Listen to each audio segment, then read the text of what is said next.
So it's been a while since I've been back. I want to talk about the COVID craze with baseball cards, and that goes with basketball cards and football cards. You know, all kinds of cards, really. So what happened was a year ago, COVID hit, and everybody started staying at home. People started noticing that all the baseball cards at the stores were gone. You know, scalpers started emerging everywhere, selling the cards third party, like on Facebook, on eBay, and marking them up like 50%. So obviously the collectors like myself had to pay more or had to find ways to find the products at a cheaper way.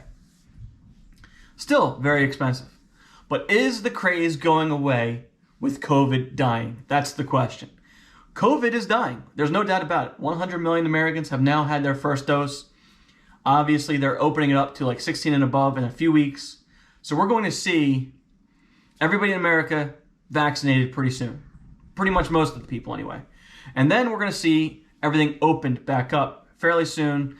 And theoretically, a lot of those jobs come back that have been lost. You know, for example, the movie theater will be back. Not to get too political, but we're going to be seeing the world go back to the way it was.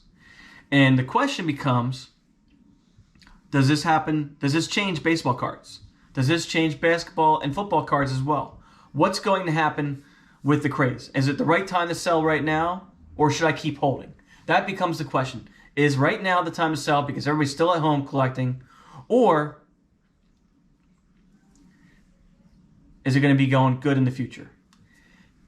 Personally, and I want to explain this a little bit more in detail, I think I'm pretty confident that the craze is going to be around for a while.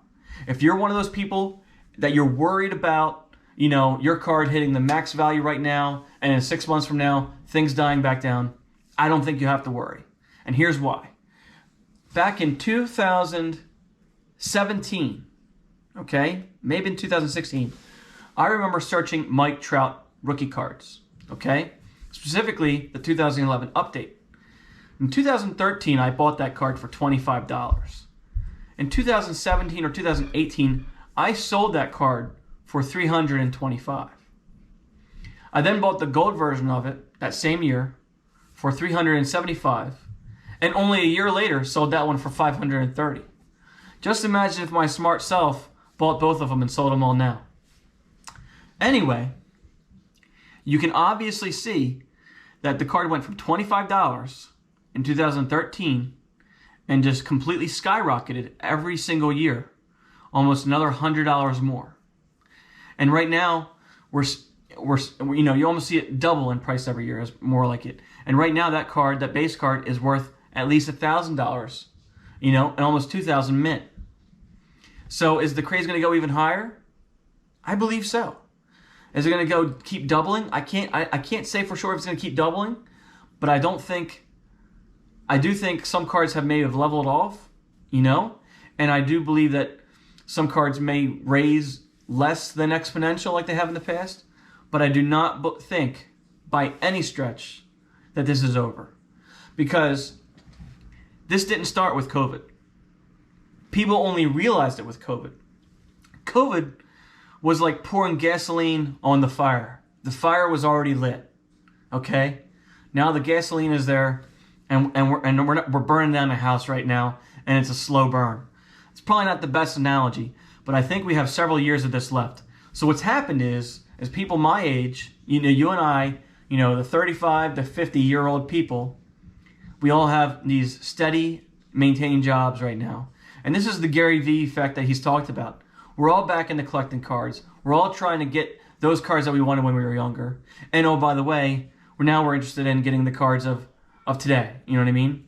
So, and everybody loves ripping packs. Everybody loved it when they were 12, and everybody loves it now. So it's not going to be going away just because COVID is over. I don't even expect much to change after COVID is over. And that brings me to my second topic of today, which is Topps is going to be going live, meaning stock-wise live. And oh, by the way, everybody that's collecting Topps right now is my age, 35 to 50, and we all love stocks. So pretty much everybody that collects Topps or Panini is probably going to buy into these shares. We're all going to invest in our own company that we're buying these cards from. And Topps has a good plan in the future. They've been releasing that Topps Bunt product, which is their digital product, which has skyrocketed in the last few years because everybody's going digital. Kids love digital. So there's a lot of room for growth in Topps, number one. So that there's a reason to buy the stock. And then number two is, everybody that's, collecting cards right now isn't just going to magically stop once COVID is over. And even though, packs will still be hard to get because you're still going to have your scalpers out there. People have found new jobs doing this. You know what I mean? Like more local hobby shops have opened up. Those scalpers have turned an online business online, creating a venture for themselves. So Topps is doing things to change how they sell their product so they can keep up with this demand. But we are in a situation here like from 1985 to 1995, the card collecting was huge, and I think we're in that same time frame right now, and so we're gonna all get back to normal here pretty soon. But I don't think, for any means whatsoever, that you're gonna see card values drop significantly or much at all. So that's my 2 cents on this COVID issue. I figured a lot of people are probably starting to worry about the COVID issue because things are starting to open back up. So I wanted to bring that up. And then I also wanted to bring up that Topps is opening up their shares. So, we're all going to be buying into them already as is. So just circling back one last time, this craze happened before COVID. COVID just, was the gasoline on top of the fire that really lit everything off, that turned us all to it a little bit faster. The guys that wouldn't have looked into cards, for another year or so jumped into it a year early just because of COVID. But they're not going to disappear. That's my point. And I'm really confident about that because you can go back in time and you can look at some videos of people posting stuff like how much their Michael Jordan cards were worth back in 2016, 17, 18, 19, 20. And every year, almost every year, that card doubled. I know for a fact because I sold my Michael Jordan rookie card the 6 months before COVID, and I doubled my price on it only 6 months after I bought it. So that's what I'm talking about. It's a great time to be in baseball card collecting. It's not going to be a bad time in 6 months. It's going to still be a great time. All right, thanks, guys.